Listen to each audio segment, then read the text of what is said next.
Hello friends, welcome part 2 है। अपन ने पिछली क्लास में पढ़ा था कि अपन एक्शन पोटेंशियल पढ़ रहे थे कार्डियक सेल का या कार्डियक इवेंट्स पढ़ रहे थे। उसमें अपन ने 5 पार्ट पढ़े थे। 5 पार्ट पढ़ना स्टार्ट कर रहे थे अपन, जिसमें पहला पार्ट था आपका रेस्टिंग मेम्ब्रेन पोटेंशियल, उसको अपन ने अच्छी तरह पढ़ा था।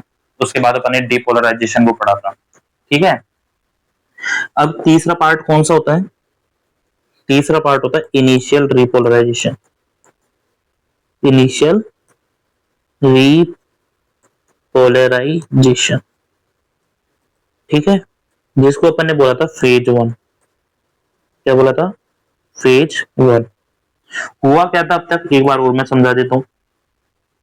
सबसे पहले क्या था कि यहाँ पे सोडियम जितना बाहर था उतना ही पोटेशियम अंदर था और कैल्शियम था बाहर, तो सब एक दूसरे को क्या कर रखा था, न्यूट्रलाइज कर रहा था। लेकिन क्या हुआ कि जो सोडियम, यहाँ पे पोटेशियम लीकी चैनल थे। सोडियम जो आपकी सेल मेम्ब्रेन थी वो सोडियम और कैल्शियम के लिए टोटली इम्परमेबल थी, लेकिन पोटेशियम के लिए स्लाइटली परमेबल थी आपकी मायोकार्डियम सेल। इसलिए थोड़े थोड़े पोटेशियम अंदर से बाहर जा रहे थे। ठीक है, अंदर पोटेशियम की हाई कंसेंट्रेशन थी, बाहर कम थी, तो अंदर से बाहर जा रहे थे। इसकी वजह से यहाँ पे नेगेटिव चार्ज डेवलप हो गया था, जिसको अपन ने बोला था आरएमपी, रेस्टिंग मेम्ब्रेन पोटेंशियल।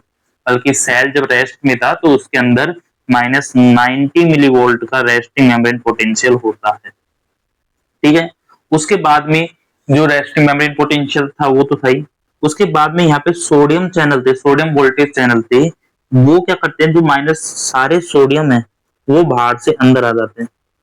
सारे सोडियम है वो बाहर से अंदर आ गए थे। जो सारे सोडियम बाहर से अंदर आ गए थे, तो उस कंडीशन में क्या हुआ, दोबारा ये पॉजिटिव चार्ज डेवलप हो गया था और उस कंडीशन को अपन ने बोलता डीपोलराइजेशन। क्या बोलता? डीपोलराइजेशन। उसके बाद में यहाँ पे जो एक्शन पोटेंशियल था वो क्या गया, +30 मिली वोल्ट यहाँ पे क्रिएट हो गया था। डीपोलराइजेशन हो गया। अब सेल के अंदर जो चार्ज है वो पॉजिटिव है।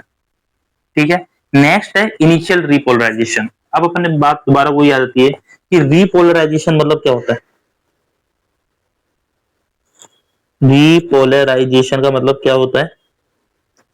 तो अपन सिंपल कह सकते हैं कि नॉर्मल पोलराइजेशन क्या है, नेगेटिव। सेल के अंदर नॉर्मल पोलराइजेशन, पोलरिटी है वो नेगेटिव। डीपोलराइजेशन में क्या है, जो नेगेटिव था वो दोबारा क्या हो गया, वो पॉजिटिव में कन्वर्ट हो गया, उसको डीपोलराइज बोला और आपकी मसल्स कॉन्ट्रैक्ट हो गई। अब दोबारा नेगेटिव में रिटर्न करता है। यदि पॉजिटिव दोबारा नेगेटिव में चेंज होता है, उसको अपन क्या बोलते हैं, रिपोलराइजेशन, है ना। तो इसको बोल सकते हैं again action potential of inner cell membrane return in negative. दोबारा एक्शन पोटेंशियल है इनर सेल मेम्ब्रेन का, वो नेगेटिव में रिटर्न होना, ओरिजिनल पोलरिटी में रिटर्न होना, वही रिपोलराइजेशन कहलाता है। क्लियर ये बात? अब होता क्या है, जैसे आपका एक्शन पोटेंशियल +30 मिली वोल्ट तक पहुंच गया, उस टाइम क्या होता है कि आपके जो सोडियम चैनल है, जो सोडियम चैनल होंगे, या पूरा लिखे सोडियम वोल्टेज चैनल है, सोडियम वोल्टेज चैनल है, वो क्या हो जाएंगे, क्लोज हो जाएंगे या इनएक्टिव हो जाएंगे। जैसे +30 पे पहुंच गया आपके sodium potassium channel, sorry sodium channel है, वोल्टेज चैनल है, वो क्या हो जाएंगे, क्लोज हो जाएंगे। और क्या होगा, एक तो ये क्लोज हो जाएंगे, दूसरा जो आपके पोटेशियम चैनल है, जो पोटेशियम चैनल है, पोटेशियम वोल्टेज चैनल है, वो स्लाइटली ओपन हो जाएंगे, वो ओपन होने लग जाएंगे। ये अपन कह सकते हैं कि +30 मिली वोल्ट होता है, वो पोटेशियम के लिए थ्रेशोल्ड है। पोटेशियम वोल्टेज चैनल के लिए +30 मिली वोल्ट क्या होता है, थ्रेशोल्ड होता है। अब जैसे पोटेशियम है वो थोड़े खुले हैं, पूरे नहीं खुले, थोड़े बहुत खुले हैं, है ना, थोड़े बहुत खुले हैं। तो मतलब अब क्या होगा कि सोडियम है वो तो बंद हो गए, और पोटेशियम है वो दोबारा +30 मिली वोल्ट आ गया, 30 मिली वोल्ट आ गया, तो पोटेशियम चैनल थोड़े बहुत खुलेंगे। अब थोड़े बहुत खुलेंगे तो उससे क्या होगा, जो पोटेशियम आयन है वो क्या करेगा, हायर से लोअर कंसंट्रेशन पे जाएगा, मतलब कि इनर सेल फ्लूइड से वो कहां जाएगा, ईसीएफ में जाएगा, एक्स्ट्रा सेलुलर फ्लूइड में जाएगा। ठीक है, तो जो एक्शन पोटेंशियल +30 मिली वोल्ट था, अब वो दोबारा रिटर्न होकर कितना हो जाएगा, वो हो जाएगा 0 मिली वोल्ट। तो जीरो कोई प्लस माइनस नहीं होता, तो वो कितना हो जाएगा, 0 मिलीवोल्ट हो जाएगा। ये देखने को अपन को मिलता है। अभी क्या हुआ, थोड़ा सा ये रिपोलराइजेशन हुआ है, पूरा नहीं हुआ, ये शुरुआत हुई है रिपोलराइजेशन की, इसलिए अपन ने इसको क्या बोला, इनिशियल रिपोलराइजेशन। क्या बोला अपन ने इसको, इनिशियल रिपोलराइजेशन। मैं दोबारा समझा देता हूं हुआ क्या है यहाँ पे, दोबारा समझा देता हूं कि फेज 1 बोलते हैं, देखो फेज 4 था आरएमपी, फेज 0 था डिपोलराइजेशन, फेज 1 हो गया आपका इनिशियल रिपोलराइजेशन। ठीक है, रिपोलराइजेशन का मतलब क्या होता है, नॉर्मल जो अंदर रहता है, नॉर्मल पोलरिटी रहती है वो नेगेटिव होती है, नेगेटिव से पॉजिटिव हुआ उसको डिपोलराइजेशन बोलते हैं कि उसकी पोलरिटी खत्म हो गई, लेकिन दोबारा वो अपनी पोलरिटी नेगेटिव में रिटर्न होता है, पॉजिटिव से नेगेटिव, उसको अपन क्या बोलते हैं, रीपोलराइजेशन बोला। Again action potential of ice inner cell membrane return in negative. ठीक है, अब क्या होता है, +30 अपने डिपोलराइजेशन के एंड में +30 छोड़ा था अपने, आपको पता है डिपोलराइजेशन के एंड में अपन ने +30 छोड़ा था। ठीक है, अब +30 आते ही जो सोडियम वोल्टेज चैनल है वो तो क्या हो गए, बंद हो गए। ठीक है, और पोटेशियम चैनल वो स्लाइटली ओपन हो गए, जिसकी वजह से पोटेशियम वो अंदर से बाहर जाएगा और आपका पॉजिटिव वाला खत्म होगा, भाई पॉजिटिव आयन कम हो रहा है ना, तो पॉजिटिव वाला खत्म हो जाएगा और +0 मिलीवोल्ट तक आ जाएगा, इसको बोलते हैं अपन इनिशियल रिपोलराइजेशन। क्लियर हुई इतनी बात। अब इसके बाद अपन पढ़ते हैं फेज 2, या जो अपने 4th नंबर पे आता है फेज 2। ठीक है, इसको अपन बोलते हैं क्या, प्लेटो फेज। तो मैंने ये भी बताया था कि यूनिक है, ये मायोकार्डियल साइकिल का यूनिक फेज है। ठीक है, तो आप लिख सकते हो यूनिक, और किसी में नहीं पाया जाता, ये यूनिक फेज ऑफ मायोकार्डियल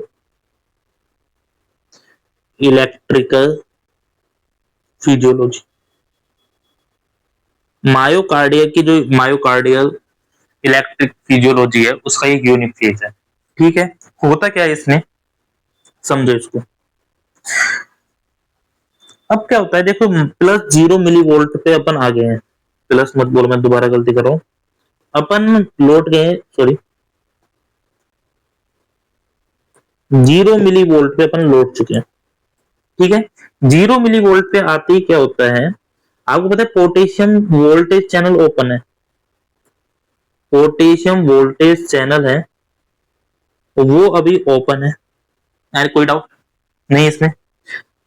साथ ही क्या होता है, पोटेशियम तो ओपन है, साथ में एल टाइप, एक होता है एल टाइप कैल्शियम चैनल, है ना, एल टाइप कैल्शियम चैनल है वो भी ओपन हो जाते हैं। ठीक है, होता क्या है इसमें, होता क्या है, देखो पोटेशियम चैनल है वो higher concentration to lower concentration, देखो जो चैनल होते हैं वो हरदम higher concentration to lower concentration move करते हैं।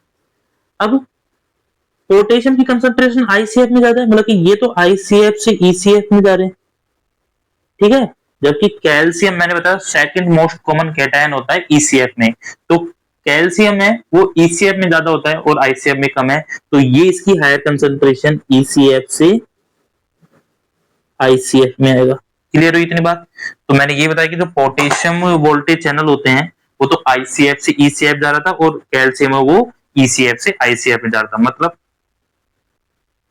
समझो ये आपकी सेल मेम्ब्रेन है, ये आपकी सेल मेम्ब्रेन थी, यहाँ पे एक ये तो था पोटेशियम चैनल और ये मान लो आपका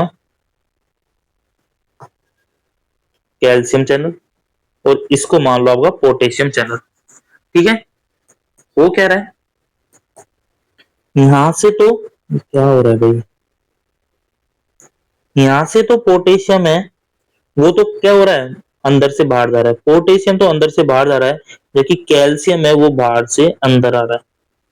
तो इससे क्या होता है, ये प्लेटो फेज हो जाता है, ये प्लेटो फेज है, मतलब कि दोनों एक दूसरे को क्या कर रहे हैं, नॉर्मलाइज कर रहे हैं।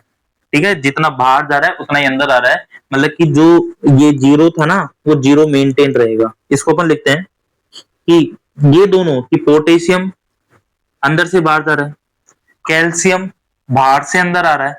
ठीक है, बाहर से अंदर आ रहा है, तो ये क्या कर रहे हैं, एक दूसरे को बैलेंस कर रहे हैं, मतलब कि बैलेंस टू ईच अदर, ये एक दूसरे को क्या कर रहे हैं, बैलेंस कर रहे हैं, और इस बैलेंस को अपन क्या बोलते हैं, प्लेटो फेज।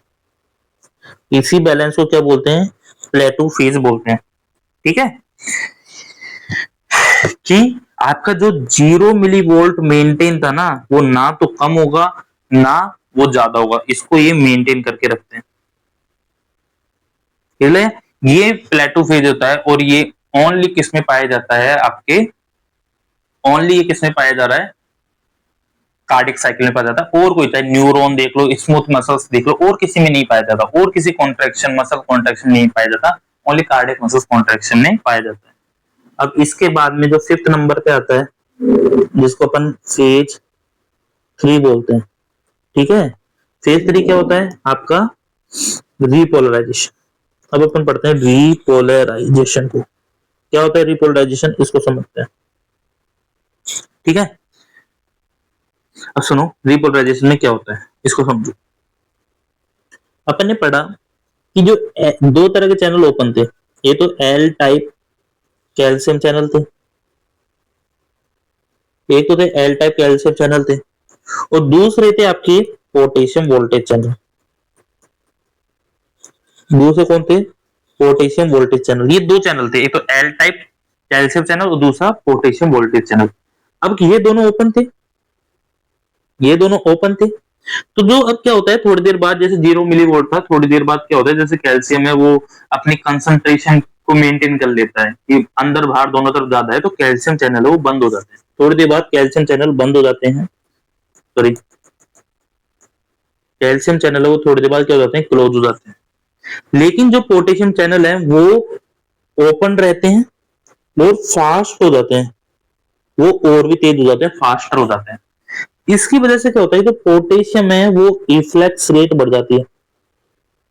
पोटेशियम का जो बाहर निकलने की रेट होती है आईसीएफ टू ईसीएफ जाने की, वो फास्ट हो जाती है। ठीक है, उसकी वजह से क्या होता है, जो आपका 0 मिली वोल्ट था करंट अंदर सेल के अंदर है, अब भाई सेल के अंदर से पॉजिटिव आयन है वो बाहर जाएगा, तो अंदर तो पॉजिटिव चैनल कम होगा ना, वो दोबारा कितना हो जाता है, दोबारा -90 मिली वोल्ट हो जाता है, या कई बुक में कहते हैं कि -20 तक भी होता है।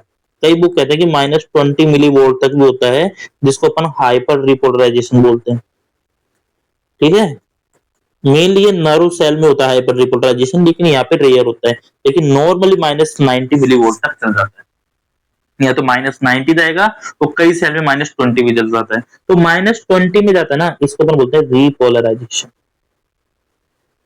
क्या बोलते हैं, रिपोलराइजेशन। देखो दोबारा ये अपने 90 मिलीवोल्ट पे आ गया है, इस चीज को अपन बोलते हैं रिपोलराइजेशन। और जब रिपोलराइजेशन होता है ना सेल, तो ये क्या होता है, ये सिग्नल देता है, सिग्नल टू मायोकार्डियम रिलैक्सेशन का, कि अब मायोकार्डियम है उसको रिलैक्सेशन होना है, या मायोकार्डियम डायस्टोल। जब सिग्नल मिलेगा ना कि भाई अब रिपोलराइजेशन हो गया, तो उसके बाद अब वो डायस्टोल होगा, रिलैक्स हो जाएगा। क्लियर, तो इस तरह अपन ने पढ़ा पूरा सीक्वेंस। सबसे पहले आरएमपी था, आरएमपी मेंटेन था, उसके बाद में डिपोलराइजेशन हुआ, उसके बाद में इनिशियल रिपोलराइजेशन हुआ, फिर प्लेटो फेज आया, फिर रिपोलराइजेशन हुआ है। ठीक है, लेकिन आपने एक चीज देखा, हुआ क्या था यहाँ पे, एक बार इस पेज को और समझा देता हूं मैं।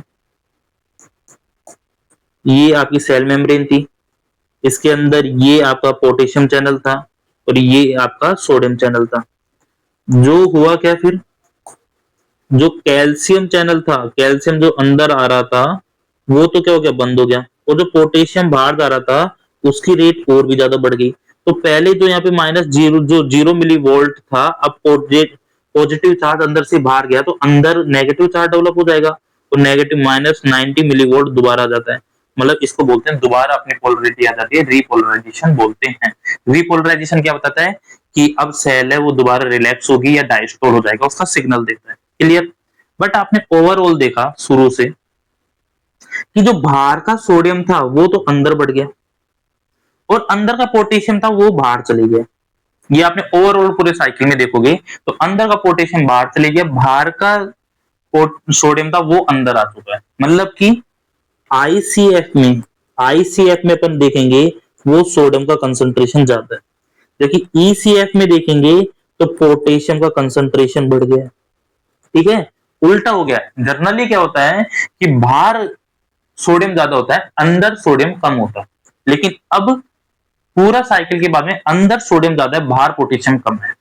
इवन उल्टा इसका ऐसा है कि कैल्शियम भी अंदर है, आईसीएफ में बढ़ गया है कैल्शियम, जबकि आईसीएफ में कैल्शियम होता है वो ईसीएफ में ज्यादा होता है। तो अब इनको दोबारा नॉर्मल करना होता है। अब क्या करना है, आपका सोडियम है, मतलब हुआ क्या, ये कंडीशन है, आप ये बताओगे कि अब बाहर तो क्या है, क्या हो रहा है यार, अच्छा बाहर तो क्या है, पोटेशियम ज्यादा है, बाहर बाहर आपका पोटेशियम ज्यादा है, जबकि होना अंदर चाहिए था। अंदर आपका सोडियम चले गया काफी सारा और कैल्शियम चले गया। ठीक है, कंसंट्रेशन बाहर देखो सोडियम की ज्यादा रहती है, लेकिन काफी सारा सोडियम अंदर है, इसको अब दोबारा बाहर भेजना है। अब बाहर कैसे जाएगा सोडियम, बाहर सोडियम कैसे जाएगा, बात ये आ जाती है कि सोडियम अब बाहर कैसे जाएगा। देखो ऐसी बात नहीं है,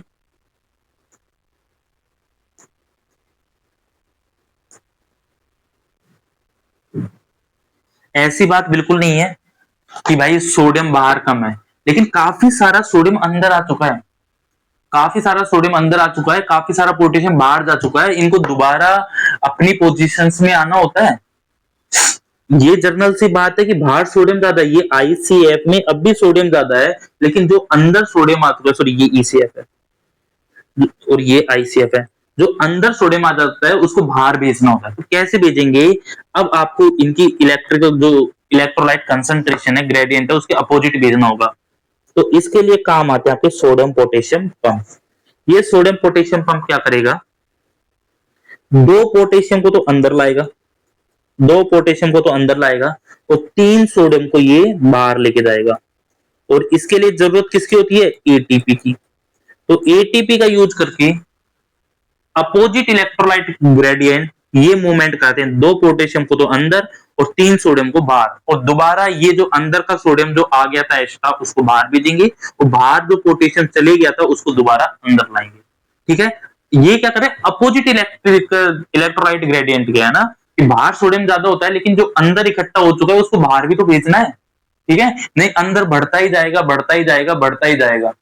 ठीक है, इसी तरह कैल्शियम का सीन होता है, कैल्शियम सेल के अंदर ज्यादा बढ़ गया है, काफी सारा कैल्शियम है वो अंदर स्टोर हो चुका है, इसको दोबारा बाहर भेजना है। तो इसको बाहर करने के लिए इसमें क्या पाया जाता है, कैल्शियम वोल्टेज चैनल पाते हैं।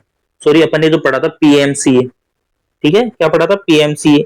ये पीएमसीए क्या करेगा, अब कैल्शियम को, भाई बाहर कैल्शियम की ईसीएफ में कंसंट्रेशन ज्यादा होती है, काफी सारा कैल्शियम अंदर आ गया, उसको दोबारा भेजना होता है, तो पीएमसीए क्या करेगा, एटीपी का यूज करेगा और एटीपी का यूज करके उस कैल्शियम को बाहर भेजेगा। तो ये होते हैं पंप। तो अपन कहते हैं यहाँ पे दोनों पंप काम करते हैं, सोडियम पोटेशियम एटीपीज पंप, और दूसरा होता है कैल्शियम एटीपीज पंप। ये दोनों काम करते हैं। क्लियर हुई इतनी बात। इस तरह से अपने एक्शन पोटेंशियल पढ़ा पूरा, कैसे रिपोलराइजेशन डिपोलराइजेशन होता है। मैं एक ग्राफ की हेल्प से आपको ये समझाना चाहता हूँ।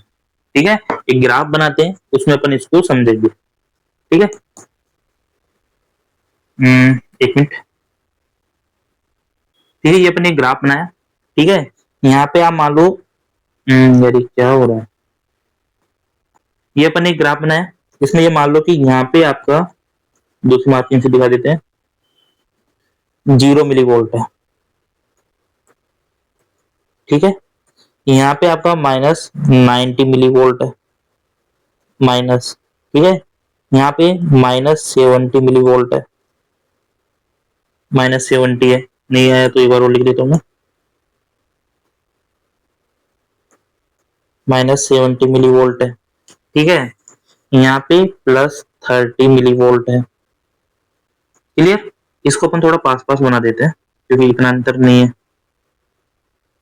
यदि ये +30 मिली वोल्ट है, एक मिनट, यदि ये +30 मिली वोल्ट है, तो आप यहाँ पे मान लो, अरे यार क्या हो रही है, सॉरी। ठीक है, यहाँ पे आप एक काम करो,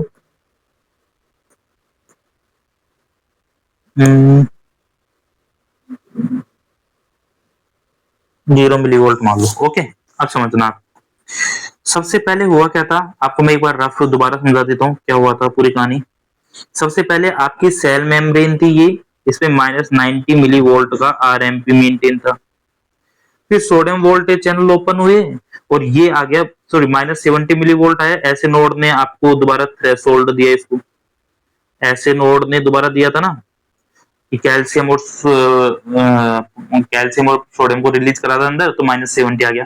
-70 आते ही यहाँ पे सोडियम वोल्टेज चैनल ओपन हो गए और ये +3 मिली वोल्ट तक ले आया। ठीक है, इसको अपन ने बोला डीपोलराइजेशन। उसके बाद में थोड़ा सा पोटेशियम चैनल है वो ओपन हुआ, थोड़े से ओपन हुए तो 0 मिली वोल्ट पे आ गया था, उसको अपन ने बोला था इनिशियल रिपोलराइजेशन बोला था।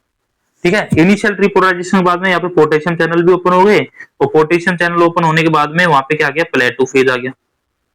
ठीक है, उसके बाद में ये पोटेशियम चैनल फास्ट हो गए और -90 मिली वोल्ट दोबारा आ गया और इसको अपन बोलता है रिपोलराइजेशन। ठीक है, ये हुआ सीक्वेंस। अब इसको अपन ग्राफ पे कैसे दिखाते हैं समझो। सबसे पहले एक्शन पोटेंशियल कितना था, -90 चल रहा था थोड़ी देर के लिए। फिर क्या हुआ, वहां पे -70 मिली वोल्ट तक आया। कैसे, जो ऐसे नोड ने करा था, ये ऐसे नोड की वजह से आया है, धीरे धीरे आया है, ऐसे नोड की वजह से आया, धीरे धीरे आया है, तो अपन इसको ऐसे भी दिखा सकते हैं, थोड़ा स्लो स्लो आया है।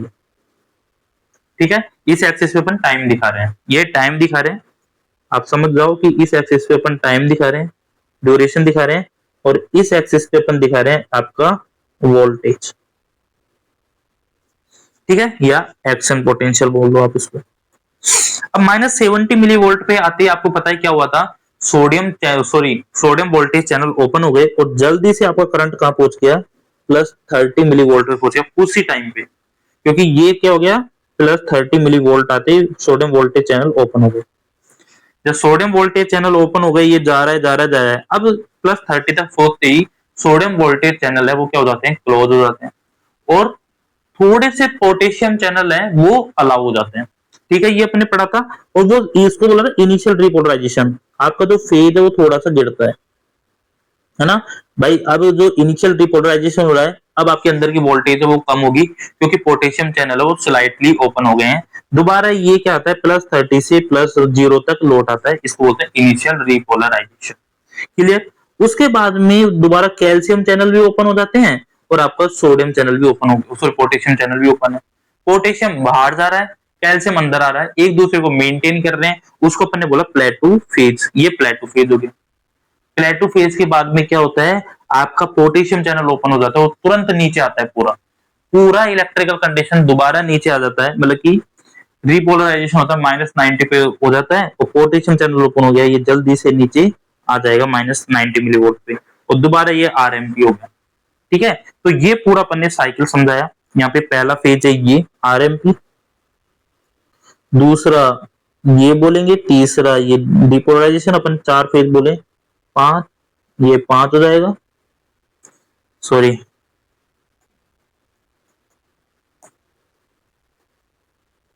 ये 4 हो जाएगा, ये 5 हो जाएगा, ये 6।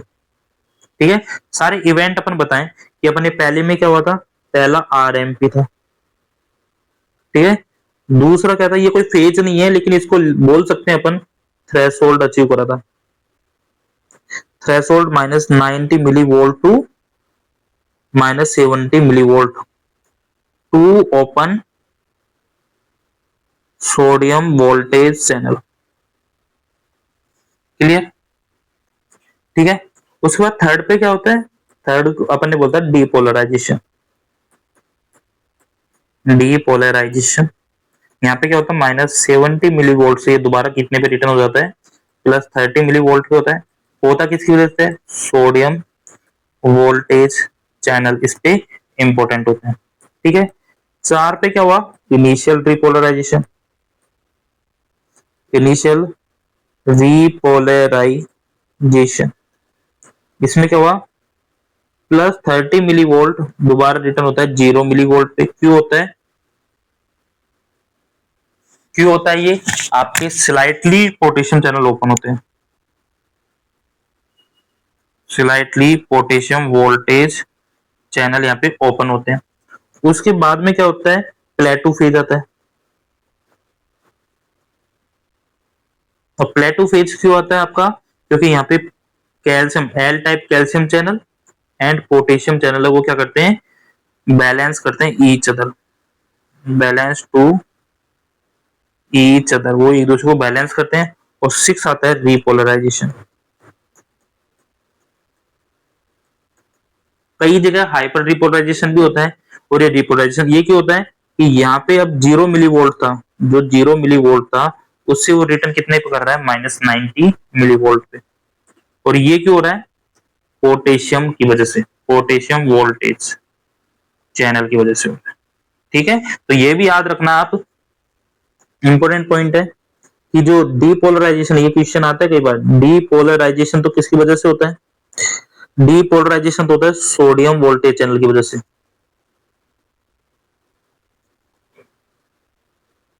और जो रीपोलराइजेशन होता है, जो रीपोलराइजेशन होता है वो होता है पोटेशियम वोल्टेज चैनल की वजह से।